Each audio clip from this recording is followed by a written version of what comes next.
Hello, everybody. Hey, it's Mark Johnson here at Guaranteed Rate. And boy, it's been a really tough week this week.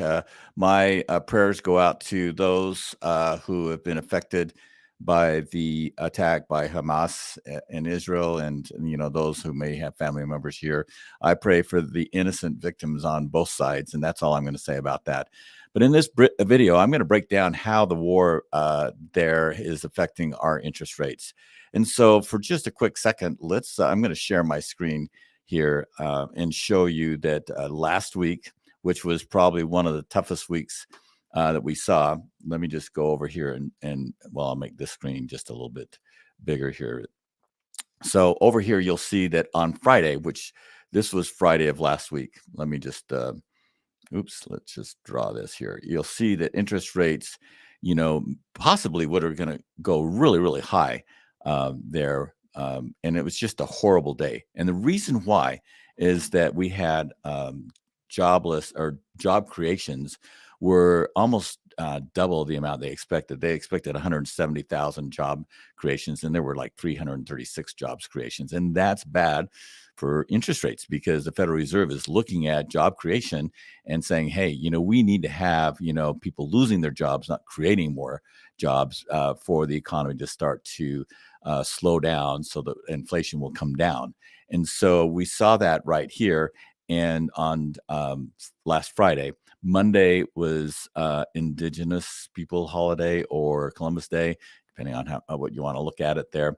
And so the markets were closed, but you can see that on Tuesday, interest rates actually got much better, and on Wednesday too, they were better. Now, and it just kind of stopped here. Now, I want to just tell you that the reason why interest rates were better is because there was more money from abroad coming into the United States, because it's called a flight to safety here in the United States. People are safe with their money here, and so more money came in. Well, that was all fine and dandy until Thursday, and then Thursday we had the let's see here. Consumer price index, sorry, came in, and that was a little bit higher than they expected. They expected the consumer price index to be somewhere around 3%, and in reality, it was, 0.3%. It came in at 0.4%, and so it showed that inflation remained at a 3.7% annualized rate. And then the core rate, which is stripping out food and energy prices, that went from 4.3 to 4.1%, but that was expected. And then today, initial job claims came in. It's very low at 209,000, which doesn't really help interest rates either. The other thing that I wanted to share with you today is I wanted to share an article that came out. First of all, let's look at the average Freddie Mac interest rate. We're looking at 7.57%. So that was up again from last week by roughly like 0.8%. So not a huge change, but a change nonetheless.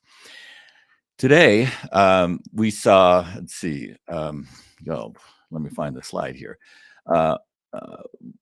We're The Zillow report came out for September and showed that home prices actually went down 0.1%, but that was still 6% above what the is what they're claiming that we'll see for the 2023 price pace, is we'll see 6% increase in home prices. And with that came an article by a guy, and let me just go back to the screen right here. His name is Jeremy Grantham. He's the co-founder of investment strategist of GMO, which I guess is a big deal. I don't know who he is or who they are, but he's saying that home prices will come down, and his guess is that it'll come down 30% would be a pretty good guess. So he's thinking 25 to 30% in price reduction. Now, that is huge. And we saw some of those kinds of things come down back in 2008, 2010 with the mortgage meltdown, but it's not going to happen this time. They are taking everything way out of proportion here. So let's kind of take a look at inventory right now. He's saying that we're going to have more inventory, and yet, we see that inventory year after year goes up, after the summer selling season because you got kids in school, and so not as many people are out looking to buy a home in the fall as they are like in the spring and in the summer.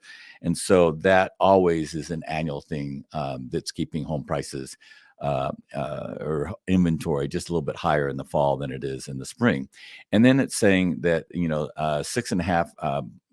So here's some data that I got from MBS Highway today.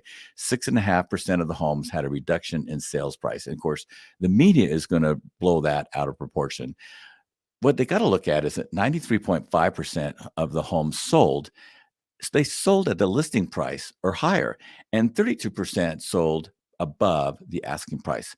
So it still shows that we're in a very, very strong market. And especially here in the Salt Lake market, in the Utah County market, we're seeing a very strong market here.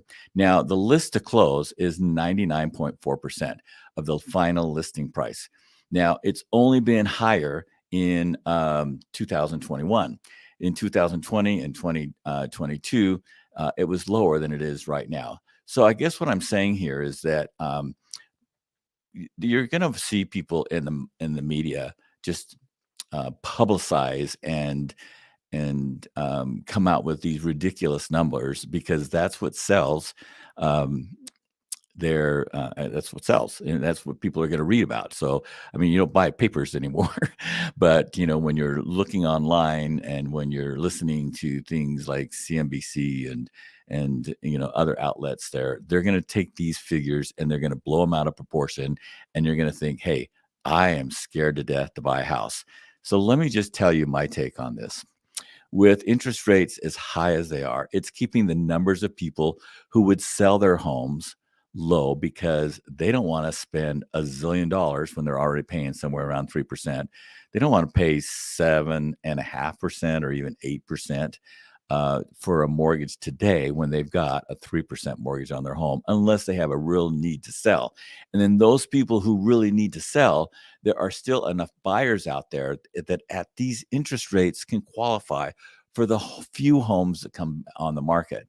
Now, when interest rates come down, you're going to see more people get into the market because they're going to be able to afford more, but also you're going to see more inventory, and it's going to still keep interest. It's going to keep excuse me, it's going to keep demand and prices for homes higher because there's a lot of pent up demand for homes that haven't sold. So if you're looking to get into real estate and you're going to stay in the house 5 to 7 years, buy now, even at these rates, if you can qualify for the home that you want. So remember to work with a professional who's been in the business a long time, somebody like me as a lender, and then a real estate agent that's been through these kinds of things in the past can help you make sure that you get into the right home. We will guide you to make sure that you're not overpaying for the home that you're buying, as well as, getting you the best rate and getting the best mortgage that you can qualify for. Hey, thanks for listening. If you feel inclined, go ahead and subscribe to my channel,